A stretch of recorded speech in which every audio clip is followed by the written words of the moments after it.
是饿急眼了。现在门口已经积满了树叶，很久没打开的院门推起来都有点费劲。这时的院子已经长满了青苔，像这种带灯绳的开关应该已经没有卖的了吧？灯绳玩玩也就算了，怎么还玩起电线了？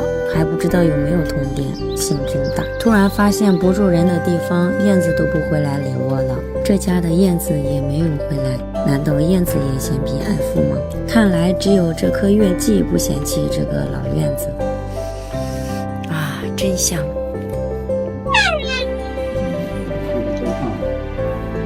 这是我爷爷奶奶的房间。你看，这里面是不是有古董？你猜？看来你是找宝贝来了呀，真怕你翻出只老鼠。这是衣柜，之前放衣服的。这之前应该这些应该都是嫁妆。18年这个宝贝，这个你看，95年的挂历，比我小2岁。这是房子。这是我爸的书房。记得小时候每到过年，我爸就在这里洗年，然后我就跟着去集市卖对联，每次去都能吃上好吃的。记得小时候吃上1块糖就能开心一整天，真怀念啊！这房顶还低呢。这你家以前是个地主家？对。这是我爸我妈的房间。还有保险柜。对，是你老丈人的。这个地方就是我家当时的保险柜，最值钱的都锁在里面了。皮包，老丈人的真品牌。应该是纸黄啊。是啊。有什么？好一点，全部是那黑的。这厨房的顶已经被烟熏得面目全非。这房也算啥味道？老古董。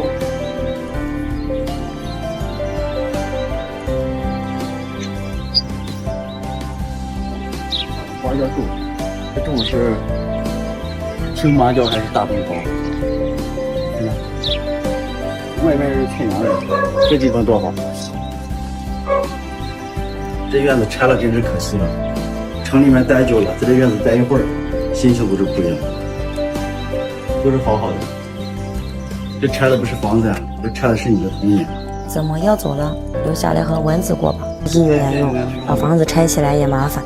虽然这老院子被所有人都嫌弃，但是是我全部童年的回忆。这上面都好好的，这块坏，外墙里面也没漏，它就是这满墙的伤疤看来是个大工程。养父千日，用父一时，就靠你了，我只能给你加油了，加油！这个马上就要塌了。这个肯定要拆了，要不然的话太危险。还这个墙是砖头呢，它是以前是用这个泥巴砌，所以说这个砖也能用。听起来还挺专业的，反正我腰疼都是我老公干。老公加油！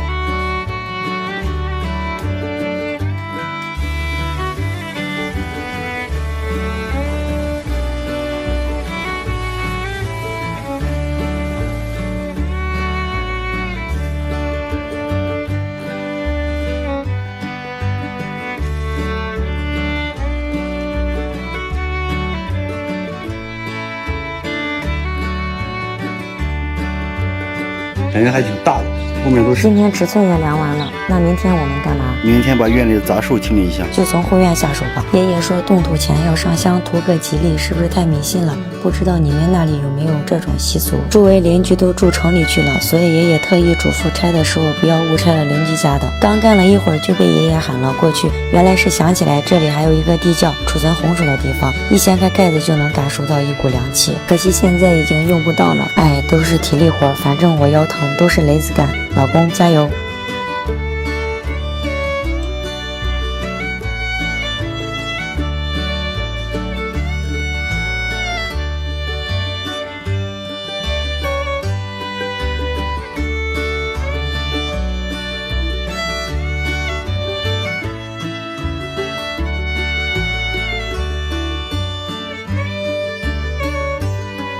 你干啥去？这是要偷懒啊！不行，我得把你拉回来继续干，要不然我啥时候才能在这里吃上？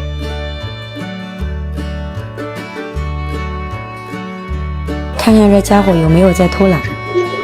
看起来挺简单的活，干了1天还没有干完。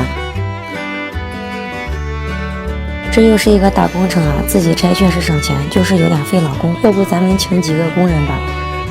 我把院子收拾一下，你们说他这是不是闲的没事找事？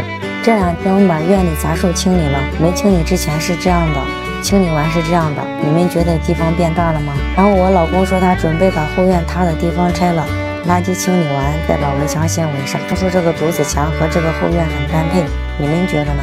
棵枯树也被我老公砍掉了，院里只剩下这棵杏树，还有几棵这样的女贞树。爷爷说这女贞树不是种的，是小鸟吃了女贞树上的果实拉的鸟屎长出来的树。你们有没有觉得太神奇了？然后把凹凸不平的地平了，平简的。就这点看起来挺简单的活，干了1上午。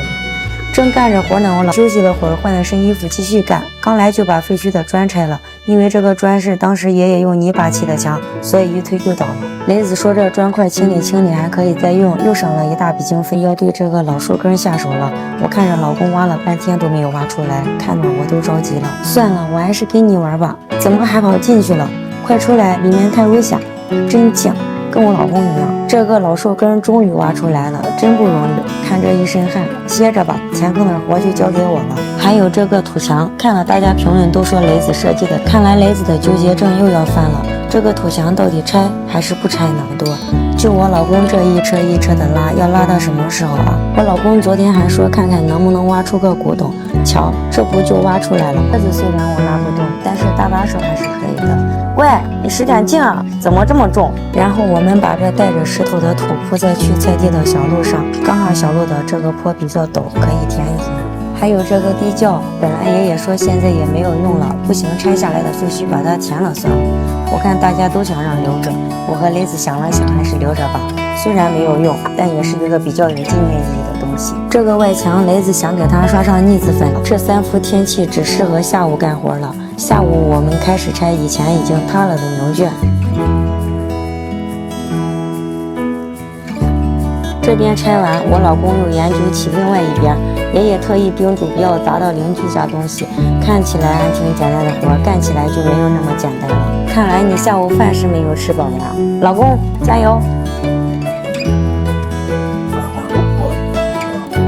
要吃土了。等烟散了后，我们又把塌下来的木头和垃圾清理了出去，然后我老公又把墙头上比较危险的砖拆了下来。差点忘了，这个季节是蝎子最多的时候。看样子又抓住了一只，油炸蝎子不错。把废墟清理出来，我老公先把废墟垃圾清理出来，找出地平后再砌墙。由于废墟里面砖块、水泥块比较多，光清理废墟就干到了天黑。第2天，我老公先是把地平找出来，再用砖垒了5层的根基。爷爷说根基要垒成单数，你们知道为什么吗？说实话，到现在我也不知道为什么要垒成单数。垒完根基后就开始拆东墙补西墙了。我老公还是按照以前老墙的砌法砌的，看起来还不错，但就是不知道用泥砌的墙能坚持几天。剩下的土墙就堵那边缺口上，刚刚好。下午换了身衣服继续干，看着很正常了。总结上午砌墙的经验，下午干的确实快了很多。我老公就这一点好，学习能力比较强，也多亏了朋友的帮忙，要不然这点活干到天黑也干不完。我订的竹子昨天也到了，送货的小哥人也特别好，水都没喝就帮忙把竹子搬完了，看起来还不错。不知道安装后整体效果怎么样，不过比这样的土墙应该要好看。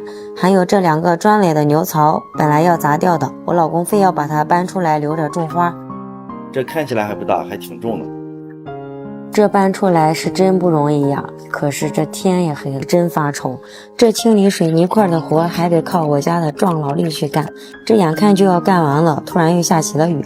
可人生不就是这样，不知道什么时候吹风，什么时候下雨。说这地面还得用水泡一泡，要不然地不结实。第2天，我们把村里经常干活的老师傅叫来，把地夯实，方便的。很明显，今天我老公只能打下手了，看着还挺好玩的。前后用了1个多小时，2个人1台机器花了100块，你们是不是觉得很便宜？从之前这样变成现在这样真的不容易啊。完了再把这边的砖墙拆了，还有这个门楼子还挺好看的，手了。因为之前用砖垒的墙是用泥巴做的，所以拆起来就比较容易了。爷爷说这泥垒的墙除了没有水泥结实，其他都是优点，比如说这拆起来很方便，而且砖块可以再次利用，最主要的是不用花钱，这人多干的就是快，边聊边干，一会儿就干完了。再有就是这边的房檐也坏了，下面的木头被雨淋的都有点腐烂了，这2天雨天还比较多，所以我老公决定今天就把它收拾一下。这技术活真不知道让雷子能修成啥样。我老公先用铁丝把木头扎结实，再铺上草杆，然后把瓦片放上去。看似简单的活，我老公干了将近1个小时，真不知道我老公做的这豆腐渣工程可以支撑多久。干完还欣赏起来了，虽然有点参差不齐，但整体效果还像那么回事。其实农村挺好的，我砌墙的时候是因为用泥巴砌的，所以拆起来也比较轻松。昨天拆完墙后，今天就开始重新砌墙了。我老公先是把地基锤结实，这小锤子抡起来真费手啊，震得手心疼。然后我老公再把之前的水泥块铺上去，做好基础就开始砌砖了。这面墙还是用泥巴砌的墙，爷爷说这面墙不承重，用泥砌，再过几10年都倒不了，这个我倒不怀疑。但是这活让我老公干，我心里真是没有底，真是怕啥来啥。砌到中间的时候才发现我老公每块砖的缝隙都没有岔开，幸亏发现及时，要不然今天又白干了。今天虽然没有太阳，但是特别闷热，不出意外一会儿肯定有一场大雨。真希望你砌的这面墙能扛够。